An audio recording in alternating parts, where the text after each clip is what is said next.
can't believe you trust me to do that. It's very good of you. More responsibility. Welcome back, everyone. I'm not sure if everyone was actually on for the last little bit where Kate was sharing, but if you do have questions or comments for Kate, please send them to us and we'll pass them on. And she will get back to you. Yes, she will. But one of the things I heard when Kate was speaking, her metaphor was about she'd sort of been in this library with a head torch staring at a book, and this book was like the story of her life, and she'd written it, so she believed it to be true.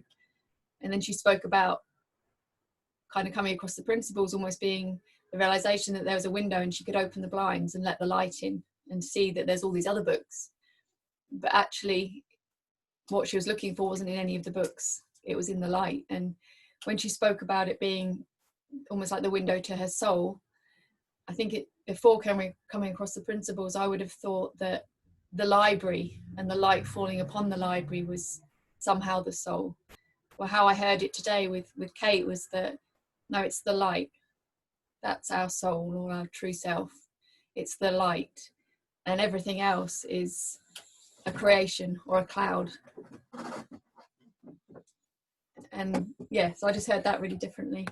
And it was really nice to hear her speak so honestly, because she came for Georgia, but it was herself who heard so deeply, and she was really open to listening. And it's been incredible then getting to continue the journey with her since February. We speak every week really and have little updates, and some of the things that Georgia's now been able to do, where she'd been refusing and struggling with school for about 3 years before this. One of the things she said is that Georgia got home from school one day and was quite quiet, and in her head she was thinking, oh, I wonder if she's had a bad day. And then later on after tea she just said to her, oh mum, it was so funny today. I went to get my pencil case out in maths and it wasn't my pencil case, it was my wash bag. How ridiculous, ha ha ha. And Kate just said it was like one of those moments where she felt so grateful, because that would have been the end of the world to Georgia, doing something that she would have thought was silly or stupid.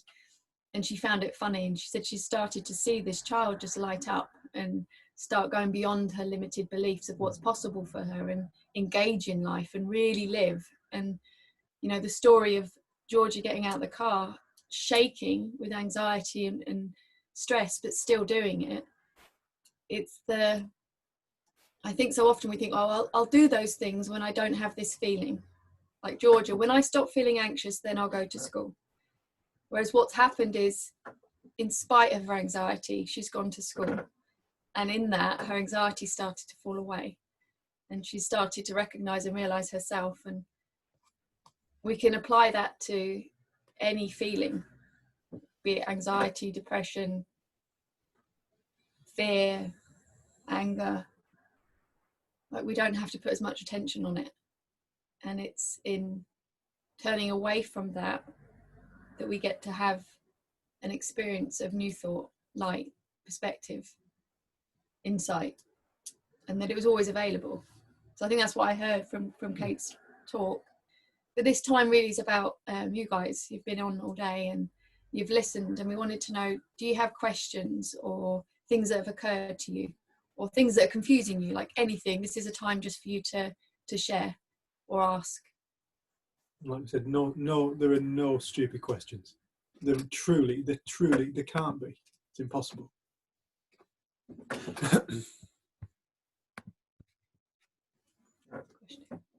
Oh, was there a question? Sorry, sweetheart.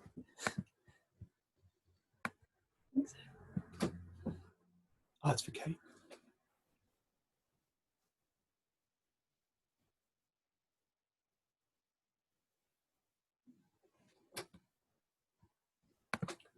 We'll pass that question on to Kate.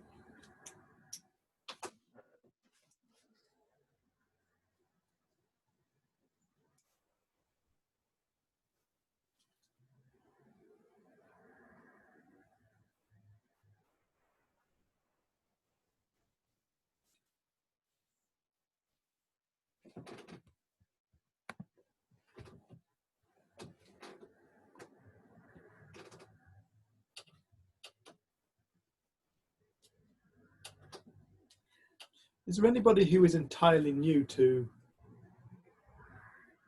what people call the 3 principles.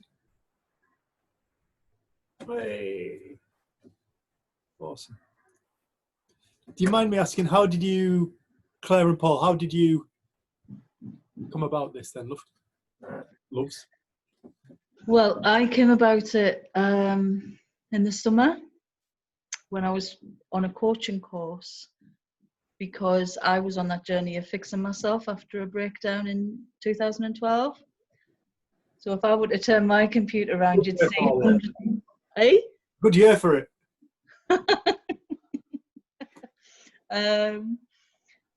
Yeah, so I was just on that constant journey of, right, I'll learn self-compassion, I'll learn mindfulness, I'll learn all these different things. And then, to cut a very long story short, my buddy on a coaching course I was on mentioned the 3 principles, because I did a lot of Byron Katie work with self-inquiry. And then I realized, actually, I'm doing hundreds of questioning my thought. Is it true? And how I feel when I feel that thought. And then when I, in the exact same situation without the thought, I don't feel like that. And then it dawned on me that, why do I have to question loads and loads of thoughts when it doesn't matter which one I question? I come back to, without that thought, I'm absolutely fine. And when I was speaking to my buddy about it, he said, well, that's a 3Ps, isn't it? And I was like, oh, what's a 3Ps? So I then looked into it. I had my kind of moment with a lot of trees, realizing the oneness. And then I thought, I don't want to do a coaching course. I don't want to teach people techniques. I didn't believe in them properly myself. I just knew I wanted to help people with mental health issues. So I'm really new, very new to it. But this is it now. I'm not looking for anything else. I realized that this is it for me. And I just need to deepen my understanding. Whereas Paul, he's my ex-partner. And he's my ex-partner. We love each other very much, but he's my ex-partner. Because he's addicted to cocaine and has been for a long, long time. And when you were talking about you were this brick shit house and you were this and that, Paul kept saying to me, he's me, he's me, he's me. Because he's 6.5 foot and he's massive, and he used his anger and still does. And so we split up a while ago. And even yesterday, I tried to have this conversation with him, but I can't express it the way you guys have just done. And in the lunch break we had, it was just beautiful, because Paul was, well, I'm sure he'll say himself, but he was just like, I said, ask them questions because you really connect with Dave. Like, just ask him, you know.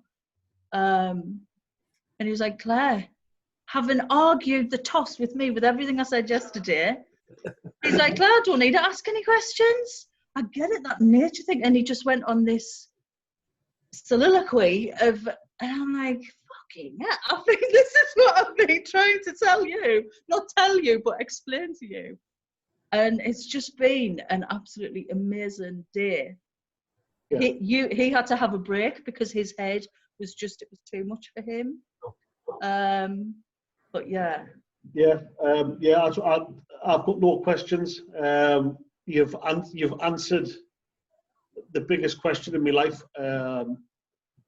I've always thought, why me? Why am I, as a kid, why am I ginger and getting picked on for being big and ginger? Then that brought into fights. Why am I angry? Why do I feel troubled, like with depression? Like being assessed for bipolar, things like that. I felt like I needed answers to myself. And just after this morning's session with yourselves, when I was out walking a dog with Claire on that break, I turned around and the question's now been completely flipped to why not? Why I'm perfect the way I am. So I don't need to make yeah, I need to make health improvements and continue my journey of coming off cocaine permanently. Yep. But it's what the words I said when I turned it around. You wrote it on your hand. One of them. It just, you were talking about the forest and the wind, natural woods, and about how you get the short trees on the outside and the wind will blow over the top. And you said nature or the universe just does it.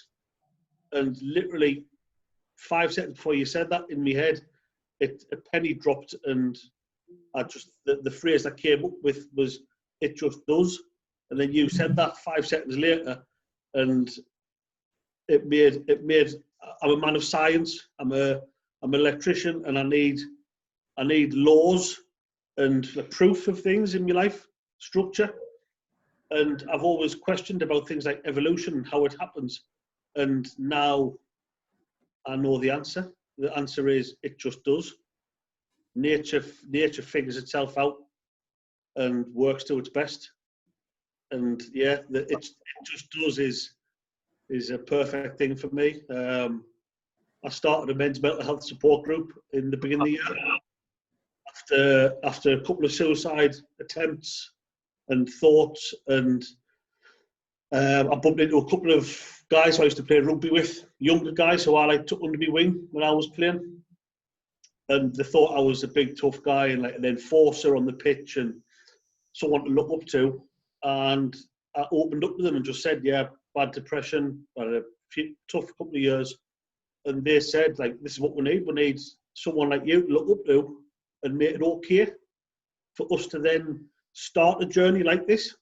Because as I think most of us know, men are secretive. And so I set this group up, had weekly meetings, but sadly it came to a stop at the lockdown.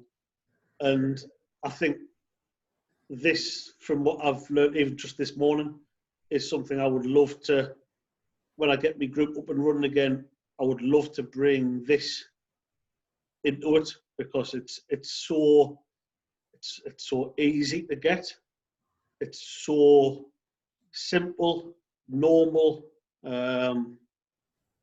I've done plenty of counselling sessions and CBT and things like that. And the doctors have put us on medication, which has helped, but it's never been my answer. And the way I was smiling after your session, I think this is the tick in the big box for me. So somehow I would like to try and bring it to my group when I do get it running. So as I say, I'd just like to open my heart and say a big thank you to you. Oh, thank you for that. And thank you for sharing that, Paul. Both of you, Claire and Paul. So yeah, so it's thank so, you. It's so beautiful to see two ex-partners sat together like that, learning about this. That's fantastic. I think that's testament to you two. That really is testament. But Paul, if there's anything that we can do to help you with that, mate, just give us a shout and we'll help you out. Right, excellent, thank you. You know, I used to work for a charity that went into prisons. And when I first came across this, Sue still isn't on. I remember sitting down with Sue, and I'd had this massive awakening in my life, and it had changed my life because I'd seen through the veil of reality. I'd seen what it's made of. And Paul, you said a word, it's simple. You cannot get more simple than what it truly is. And Sue and I sat down and we spoke about because I knew I didn't want to do tree surgery anymore, but I want to help people now. The moment I woke up to this, I knew I wanted to help people find it. And you see this time and time again. People wake up to this and they go, right, now I want to help the next person find the light. Jesus described it as he started a fire and he's tending the fire, and now the fire will burn across the entire world. It was 2,000 years ago. It burnt, but it got a bit kind of, his message was a bit manipulated at times, sadly, because his message was one of purity and awesomeness. if people can see past the stories and the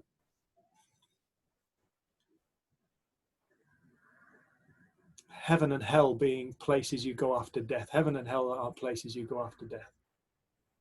Heaven and hell are states of consciousness now. That's why I was speaking about to people, if you cannot find forgiveness, you will go to hell. Because the person who dwells in, what's the word? Poverty? No, grudge, holding grudges towards other people. I remember holding grudges towards people. I always thought that somehow it was a punishment to them. Somehow they fucking, you'll learn, you'll get it. No, my lack of forgiveness created my hell. It was my grief that I lived in. My experience, my reality was one of sorrow and suffering and pain and anger. Hell. But he very quickly said, but if you can learn to forgive, you'll go to heaven. Because the moment we forgive, the moment I forgave, one moment I forgave everybody in my life because I saw that they, as Kate spoke about, the innocence within people. People, Father, forgive them for they know not what they do. People do not know how life works. So as their consciousness dreams up this reality, it looks entirely real and they just go and follow it around and they're like, wow, we get so lost in it. But to the individual who stops for a moment and stops looking out, thinking that reality is somehow attacking them, and stops to ponder for a moment, or perhaps they pick up a book, or perhaps they listen to a talk, or for whatever reason, perhaps it's just a spontaneous realization for no particular external reason. They wake up and realize that reality ultimately is a state of consciousness. They will see the innocence in their actions. They will see their innocence in the people around them's actions. And forgiveness isn't just a thing that somebody does, it's a realization. And it's just the most natural thing. It's like people do what makes sense to them. It doesn't always make sense to me, but I'm not in their reality. I can't see their world. I don't live in the belief system that they live in. Likewise, they can't see mine. I just wanted to say as well, I'm so glad you guys managed to get on. And I think we were speaking earlier about this kind of one mind, this one connected experience. And I was just setting up all the laptops. We'd actually arrived a bit late. We didn't get up in time and all those things. And I just had this thought, check Facebook one more time. Check Facebook one more time. And I was like, oh, I've got this stuff. So I quickly went onto Facebook and I saw the message from Claire. She's like, did you get my email? I'm like, no, I don't think we're getting our emails at the moment. I don't think we're getting emails. Don't email us. So sorry. Facebook message us or WhatsApp us. But it's like, there was something that I just knew I should listen to that. Check one more time. I'd already checked loads of times before we left the house this morning, and I wouldn't normally be on Facebook before. We'd be sitting quietly or something. And I got your message and then got to send you the information, and you got to be part of that. And just listening to you both share, like, I feel so grateful to have got to experience and witness that. So thank you for sharing. And I just love how one of the things I did notice after coming across this is just synchronicities, and I don't know, just you start to see the magic and the oneness, the connection. Like, you'll think of someone, oh, I need to phone them, and then they'll phone you. Those sort of things seem to happen more often. And I know we've got Lee's sharing on Sunday, and she's got so many experiences and stories of that. Like, it's mad. Every day you speak to her, something like that's happened. And I think you start to wake up to what this life really is. And all of those little synchronicities and magic moments and whispers of where to go, what to say. I don't know, like, you start to listen to that and it's different. You become guided, really, don't you? Rather than trying to live life. So many people are trying to live life. Trying the best to live life. And it's like, there's that whole saying in 12 Step, let go and let God. It's like, we're so afraid to let go. Let go of what? What are we afraid to let go of? That's only something that we can discover for ourselves. But when the letting go takes place, you realize you don't evaporate into the ether. you are still a human being living in this world, playing your part, being a parent, being a dog owner, being a son, being a daughter. It doesn't make you anything, you know. It's like when people become, they become spiritual. Are you spiritual? Are you spiritual? People ask us that question. Are you spiritual? Everything's spiritual. Spiritual isn't a clothing. It isn't a. It's not a dogma. It's just you being you. Life. Anyway, I want to get back to questions. Sorry. Cole. We'll unmute you. Don't you worry, mate. You sit still. We'll unmute you. Not letting me unmute. Oh, no, we can't. Right, Hey. can you hear me now? And indeed, sir. Right. I'd like to ask you about, I think Kate mentioned it, about height, fear of heights. And well, I'm not sure if she did mention it or if you mentioned it, but anyway, whatever. If I go up a step ladder, I'm sort of very, very afraid of falling off. And stop laughing. And the thing is, I can go up the Eiffel Tower and it doesn't bother me. And I can go in an aeroplane and it doesn't bother me. So, I mean, somebody explained once, people don't have a fear of heights, they have a fear of falling. And I sort of get that when I'm on the top of a stepladder. And I can't get over that. So perhaps you could point me in the right direction, but it's still a fear. Why do you want to get rid of that fear? I don't want to be up a stepladder shitting myself.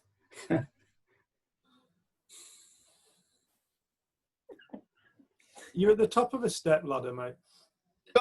Stop shaking your head. I think a healthy little bit of healthy fear when you're at the top of a step ladder is probably quite a healthy thing. It's probably keeping you aware of the space that the where you are in the world. You know, it's like pain. I want to get rid of my pain. Do you? Okay, why? Well, I don't like it. So what are you doing about it? I'm taking loads of painkillers, morphine now. Why? It's got a bad back. Oh, it's killing me.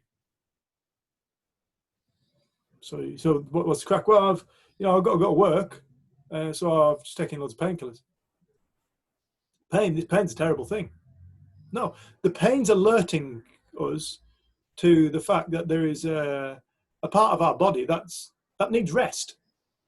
And when we rest it, generally the pain starts to subside and it's going, well done, there's good, that's good.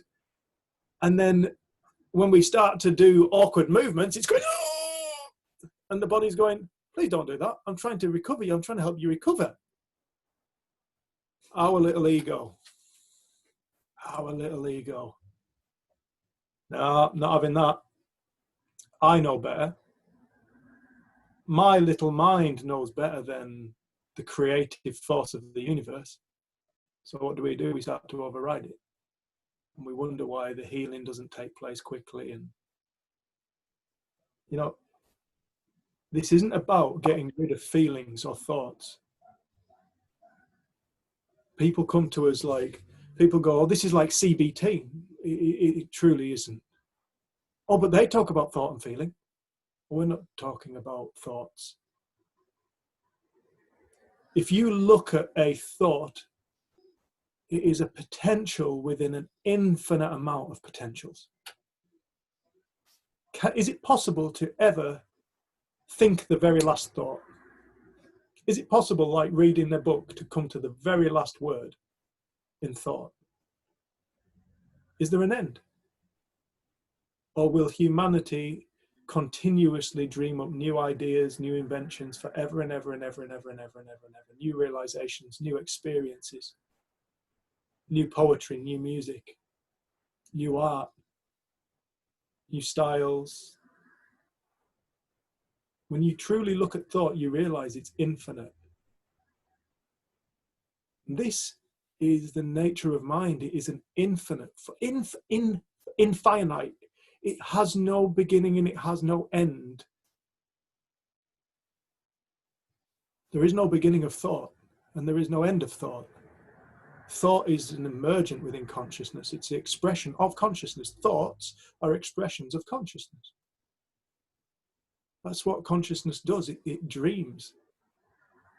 Consciousness is awareness. Another word for consciousness is awareness. Well, awareness is an experience. To be aware is to experience. You cannot have experience without awareness, and you cannot have awareness without experience. An experience is a reality.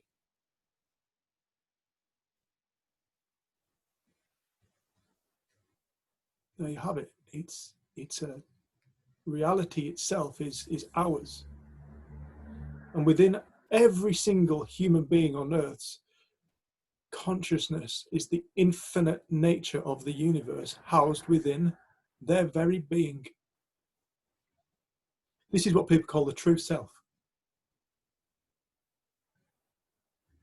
as opposed to the ego. The ego is the limitation we place upon it with beliefs.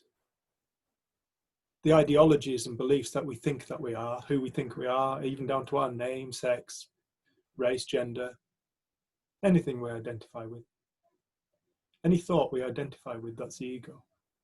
If you imagine a life where we haven't identified with anything, any thought or feeling, what are we? We are simply that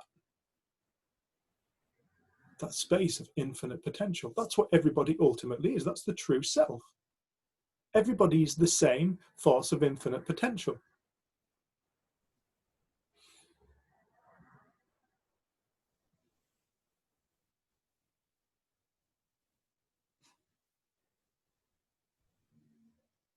Completely lost my train of thought. What was I talking about?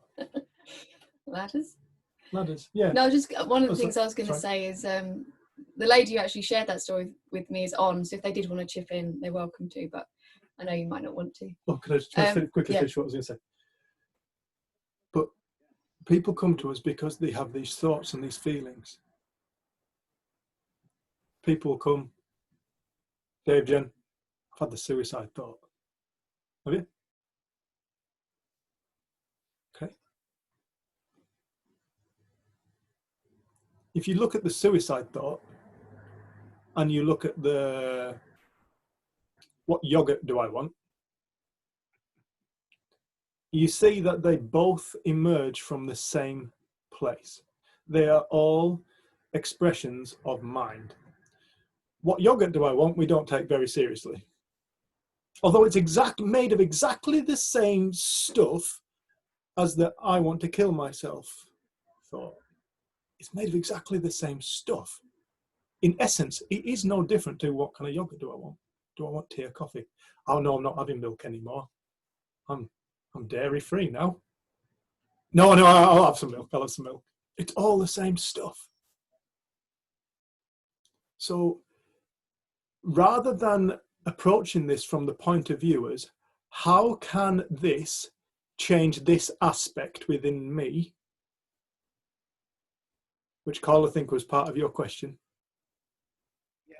But it's not trivial. It's affected me all my life. Is it? Okay. It's not affecting you now, mate. You're sat on your sofa.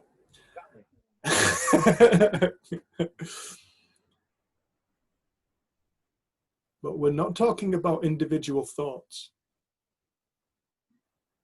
You come up with one idea, you then move on to the next. And what about this thought? What about this thought? What about this thought? What about this thought? The mind will constantly dream new thoughts, new worries. Worriers, as soon as they've got over one worry, they find something else to worry about. Thoughts, thoughts, thoughts. Fascinated by thoughts. We're fascinated by thoughts. We're fascinated by thoughts. We're not looking at thoughts where I'm describing them. I would describe them as a wave. Each thought is a wave. Oh, look at that wave. What about this wave? What about that wave? What about this wave? What about this wave? What about this wave? What about that wave? That's a massive wave coming. Look, oh, tiny wave. Oh, that's a pretty wave. You've never seen a wrong wave. Wrong waves don't ultimately exist. But each wave, rather than being fascinated by the wave, what we're talking about is the water, the ocean, the source of the waves. If somebody for a moment can stop being fascinated by what the surface of the ocean is doing, our reality right now, and can start to get curious about what is the depth from which this reality is emerging from, what is creating this reality, what is creating these waves of consciousness that I get to experience as different expressions of reality. Happiness, joy, freedom, confinement, sadness, grief, worry, anxiety, anger. Those are all what the ocean's doing. We get fascinated by it. And we want to try and stop these waves. So what people want is, I don't want this wave anymore. So what do? We go for a way, we start to look for a way to stop the water being wavy. And we start trying to bat it down, which just leads to more and more turbulence, more and more waves. So rather than looking at this from a point of view as, how can this change me? We're not looking to change anybody. No, please listen to this carefully. We're not looking to change anybody, because nobody needs to change. Everybody is entirely whole and perfect. Entirely whole and perfect. Sydney Banks would say, everybody is enlightened. They just don't know it. We're not looking to change anybody. We're trying to help guide people towards what is true about life. Now, from that point, change is an absolute consequence. It's a given. Anybody who starts to wake up and realize, Paul, when you start to realize that what we're talking about, the words that we're saying are not truth. It's not true what we're saying. These are just guides. The individual has to, like the word watch is not the object.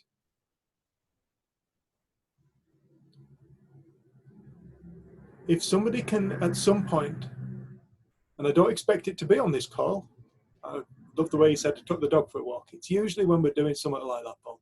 We're taking the dog for a walk, we're minding our own business, the mind's just flowing, new information starts to come. Come from where? The same place all information comes from, this infinite field that we truly are.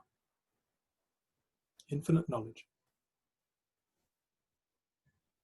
So this isn't about changing anybody. This isn't about changing anything. This isn't about changing thoughts or feelings. That's a consequence. Those are all consequences. This is about waking up to how life works, what life is. Putting the missing puzzles of the reality that we encounter together and realizing, oh, it's all one. Suicidal thought and what pizza am I having are exactly the same thing. One we take very, very seriously. What pizza am I having?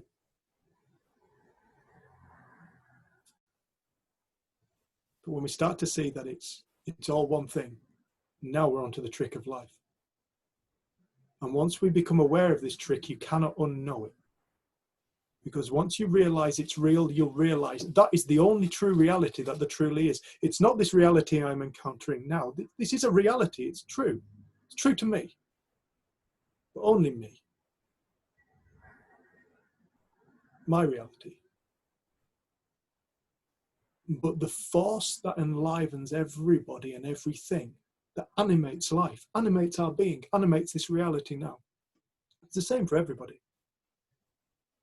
That's truth. Universal truth. And to find it, we only have to see it within ourselves. It's nowhere else. Because there is nowhere else.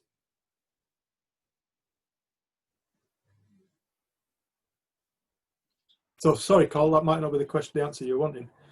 But mate, if you're on top of a ladder and you're a bit nervous, good. At least you're aware that you're at the top of a ladder and you won't just step off it.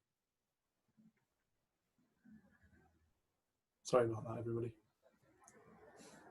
Questions? Yeah, has anyone got anything they'd like to ask or Oh, yeah. share? Anything? Thank you, thank you. Thank you, Col. Mother.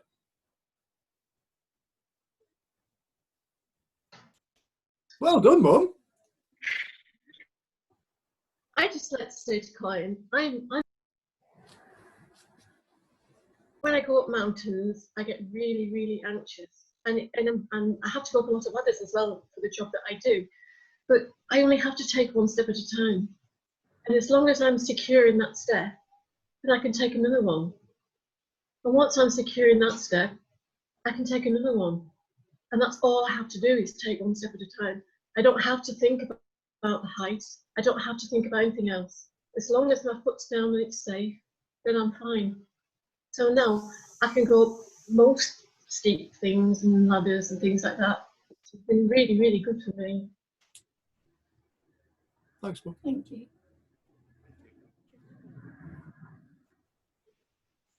Ashley. Can you hear me? We can indeed. Look. Okay, I've got earphones on, but I just had to share something. Two things, actually. Hold on. I had two things that happened earlier in this call that really made a difference for me. Something that Kate had said when she said, when I think about it too much, it slips away, this whole understanding, and that really resonated so deeply with me, really deeply. Like when she said that, I thought,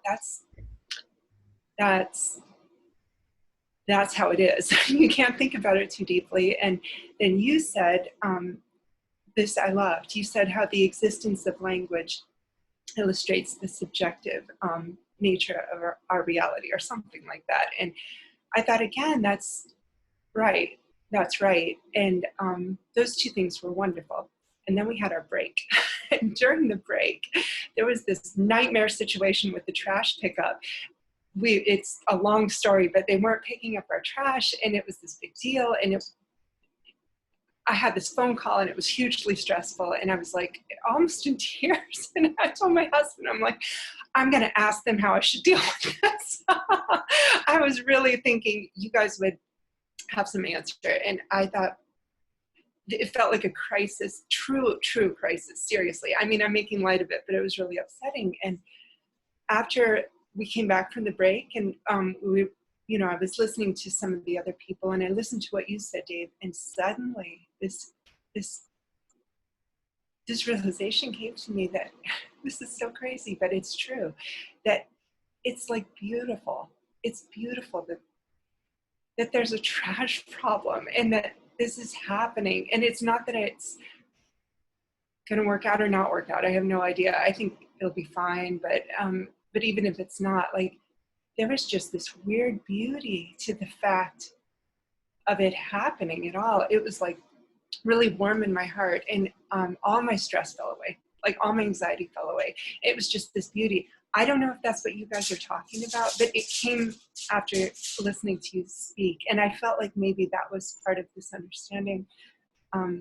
And I'd love to hear your thoughts about it, but I cannot tell you how interesting it was to feel that change. And it wasn't like it was okay yet. It's not like, well, it was okay, so now it's not a problem anymore, because it may not be okay. But there's just something so interestingly beautiful to me about the fact that it's happening at all. So I just wanted to share that. Thank you. Thanks, Ash. I think it really illustrates how nothing's changed in the world, but your experience has changed. Yeah. Like you're seeing it differently, you're experiencing it differently. Like it seems like that can be too simple. And then we start thinking, right, I now need to think about things differently. But you didn't do that. It's something that came to you. Right. The thing with this understanding, I think you said at the beginning, like, it seems if we try and hold on to this too much, it feels like we lose it or it slips out of our grasp. Mm-hmm. And we don't have to try and do this or hold on to it, because it just is. It already is. And then we get lost in our concepts and our ideas and our expectations, and then suddenly, and one new thought later, your whole experience of it changed. he suddenly saw, wow, just the fact of experience, the fact that this can happen, there's something beautiful in it. And that came with a whole different, if you put the plug in. Oh, right, okay. So it almost ran out of battery. I think it's warned us about 3 times. And you see that the only thing that changed was your mind. And that is no small thing. And a bit like I mentioned with the lady with the ladders, she didn't think it was a problem. Like, she was terrified of heights, terrified of ladders. She didn't think it was a problem. She was just terrified of it. And that's just as it was. And then at some point, she was suddenly up a ladder and she wasn't terrified anymore. She didn't have it targeted. She didn't do it. Her experience changed. The ladder hadn't changed, but her mind had changed. And it's the most natural thing in the world. But for some reason, we've learned to cling on and hold on to certain thoughts as if they're us or as if they're true. And it seems like in that moment on the break, you just let go of everything you thought about it for some reason, and a new thought came in. And you got to have a different experience. And like, we can't answer people's questions about what should we do in this situation, what should I do about this, but we do know that as people's minds clear, when they get settled and recognize something that's true and fundamental about life, their come from is different. What occurs to them to do is different. It becomes simpler. Much, much simpler. I think what I hear in what you're saying, Ash, is there's just a presence about the situation. I think if you were to describe it in a singular word, it would be what people call presence. It's that non-judgment, non-judging state of being. That's all presence is. It's a state of non-judgment. It's being without judgment. People try and be present. You can't make yourself present. There is the thought that I need to be present, which is distracting to consciousness in itself. People are trying to make themselves something. But it seems like, because the very thing that people are looking for is presence. They don't know it. The very thing that they are looking for is acceptance. They don't know it. You see, acceptance is simply seeing the world as it sits, without judgment. That's all presence is. That's all acceptance is. But acceptance, because there is no judgment, there is no suffering. Now, if there's no suffering, there's only one other direction to go. Suffering is created from fear. There is only one other direction to go, and that has to be towards love. Which is why people who find themselves in presence describe it as the most beautiful space, the most beautiful place. I've got no idea why in this moment it just felt so beautiful. It was just so beautiful. It's because we're present. We're stood in reality without judgment.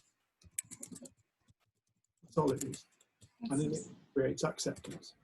And in it, there isn't a problem in the world. There is the world happening. Right. The world is happening, but the idea, you see that a problem doesn't truly exist outside of the mind. There are no problems in the world. Yes. There is just what's happening. Now, a problem has to be a perspective of mind. We think problems exist in the world. We think problems exist in our self. We are a problem. There is, I have this problem, I have that problem. These things are thoughts. And so when the mind naturally gets quiet, which from time to time it does for everybody, and people who generally start to wake up to this, they generally live in a quieter state of mind with more acceptance, less judgment, more presence. And there's something else beautiful about people who are present. They can hear. They can listen. They can listen to the next person. And when we can start to listen to one another, and then we can truly start to move together as a society, as a world. But at the moment, very few people are present. Everybody's trying to get somewhere else, trying to fix the world. They don't realize the world exists inside their own mind. The world is whatever they think it is.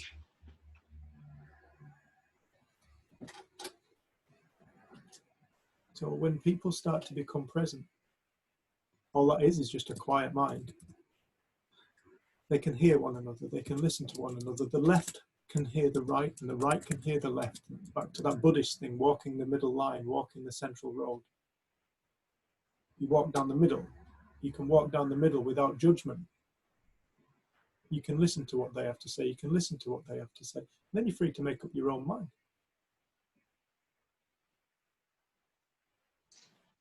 That's beautiful, Ash. I'm really, really glad you made it on.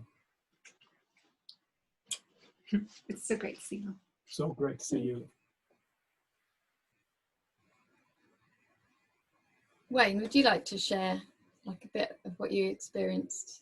I was saying that insight that Wayne shared with us after the call we did with them. Oh, and, I or privately anything messaged him else? to see if Anything you, else he wants to yeah, or say? anything else. But that was something that really struck me when you sent that. Yeah, I think for me, what struck me the last time that I saw you both, it was on a call that myself and my partner did, Carolina, and it was something that Dave said. He said something about guilt, and I think it was something to do with when you were in prison. And I think what it was the fact that I've got cerebral palsy. And I think for me, it was the fact of I've always felt guilty for having cerebral palsy.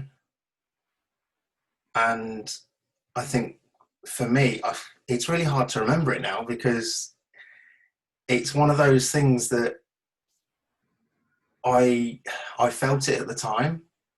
And now because it's not there anymore, or it's there for some things, but it's not for others. And I just felt really guilty for having a disability. And the fact of when me and Carolina go on holiday, she has to do everything. The amount of times that she has to do everything around the house because I can't. And for me, it was, I don't have to feel guilty. I don't have to feel guilty for having a disability. I can just be me. I'm me. I'm Wayne. I'm not Wayne with a disability.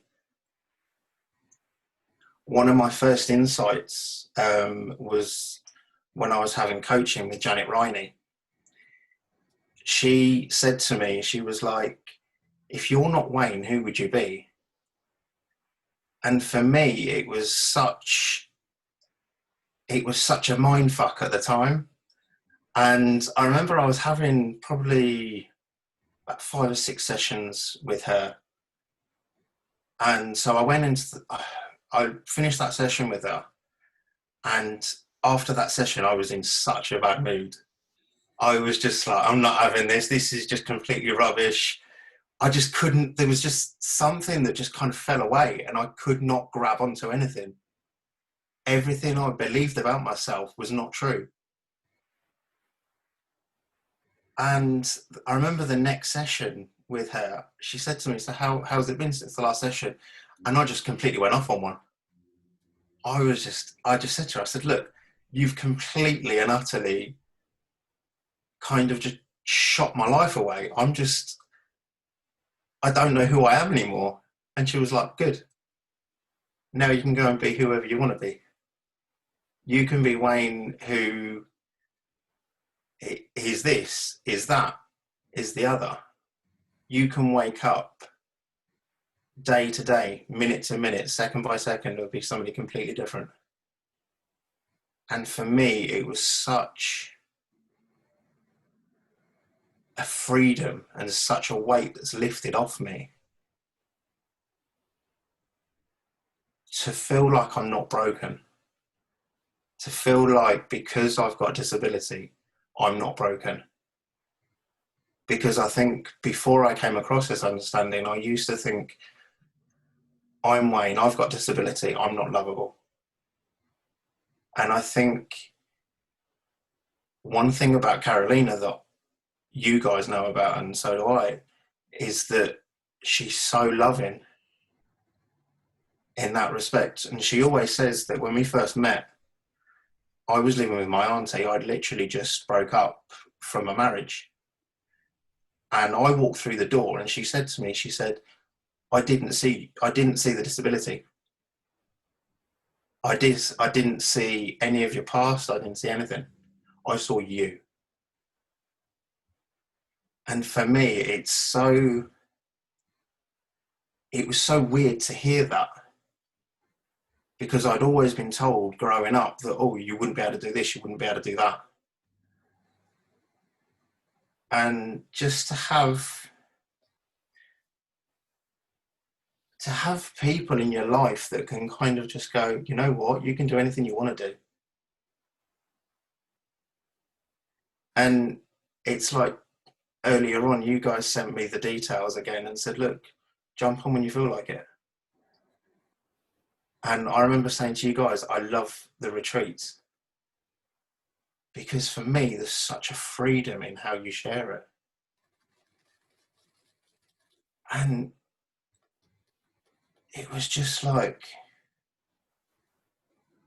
it's just so weird. It's so weird to have this freedom inside now, to feel like I'm not broken, to feel like I'm not unlovable. It's just, yeah, it's amazing. Wayne, you could never be unlovable, dude. Thanks, buddy. Thanks.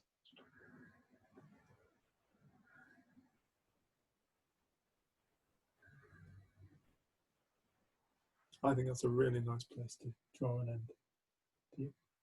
Yeah, unless anyone had anything else they wanted to share or ask. Paul, can you just give me a ring? Have you got my phone number by any chance? No, I haven't. It's at the bottom of the schedule I sent you, Claire. Thank you. Once this is finished, just give me a buzz, can you? Right, yeah, will do. Thank you. Well, thank you everybody so much for being part of this today. Yeah, thank you. We're going to be rejoining tomorrow at 9:30. We're going to have a few other people that couldn't make it today, and I know some people who are on today can't make it tomorrow, but I'm going to send out the recordings each night. So probably by about 7 o'clock tonight, you'll have today's recordings sent to you as Vimeo links. And I think and audios as well. No, I can't send those tonight. I haven't done that yet. Haven't done that bit yet. All right. Sorry. But tomorrow, yeah, we'll be starting at 9:30, and we've got it slightly different in the afternoon. We'll have like questions and observations, reflections after lunch, and then we've got Dr. Dickon Bettinger sharing with us from 3:30 to 4:30, who is just one of my favourite people. Oh, it's beautiful. So I'm really grateful that he's part of this, and you guys are going to get to experience him too. So it's that time because it's 7:30 in the morning for him. Yeah, he squeezed us in over Thanksgiving weekend, so He's a star. yeah, we're really grateful to have him. So anybody, if you can, like I say, we do this over, like Kate said, 3 days of this kind of focused attention seems to bring about realization within people. And the realization, ultimately, it's like Ash. We think we go in search of something. We think we know what we're looking for. Promise you we don't. You cannot know what you're truly looking for. But it will absolutely reveal itself. It will absolutely reveal itself as soon as you're ready. Oh, I'm ready. Oh, it's not that kind of ready. It's quietness. It's stillness. It's walking the dogness. It's having a cup of tea-ness. It generally isn't found in this conversation like now, in these kind of interactions now. It's generally found in the shower or when we're driving. I say the shower because it's where I've had a lot of insight, just washing my hair. Or driving, just minding my own business. Then suddenly pennies start to drop and it's like, shit, it really is that simple. And once you know, you know. And once you know, nobody can take it away from you. And once you know, you can help the next person and keep the fire going. Nobody's more enlightened than anybody else. Nobody knows any more than that. We're all the same. with different levels of lostness. But the thing is about lostness in the mind. I often tell this story. Jen and I did a bit of the John Muir Trail in America, and we met these two fellas, and Scottish fellas. Said, "Oh, where are you trying to get to today?" "The airport." "Oh, what time for?" 4 o'clock. "You're not going to make it." "No, we're not." We walked 20 miles in the wrong direction today. They'd done 40 miles, or yesterday was it? They'd done 40 miles out of their way. They'd walked 20 miles in the wrong direction, had to turn around and come back and then take the junction that they should have taken over Onion Pass. The thing is about the physical world, when we get lost in the physical world, it will take us as long to find our way back as it took us to get lost. However far we've walked, we have to walk as far back. The mind is neither based in time or distance. Somebody can find themselves, bang, now, in a moment, even with years of shit, years of ideas of depression, years of ideas of anger, years of ideas of I'm not good enough, I'm a burden to people. In one moment, an individual can find themselves and see through the illusion. And when it happens, it's spontaneous. It doesn't take time. So this doesn't take time. This has got nothing to do with time. Time is an illusion of thought. Time doesn't truly exist. So with that in mind, we'll meet you, hopefully, if you can make it, at 9:30 tomorrow. So loads of love to everybody, and thank you all for being here. It's been really enjoyable for Jen and I. And if anyone wants the recordings and haven't been receiving emails from me, please Facebook message me your email address, or text it to us, because I think everyone should have our number, just because we're not getting emails, like we're getting sporadic emails. So if you want the recordings and you haven't been getting emails over the last week from me, please let me know your email address. And thank you, Beju, for that, man. Thank you for joining us. Thank you, everybody. Loads of love to everybody, and hopefully see you tomorrow. Bye, everyone. This will stop.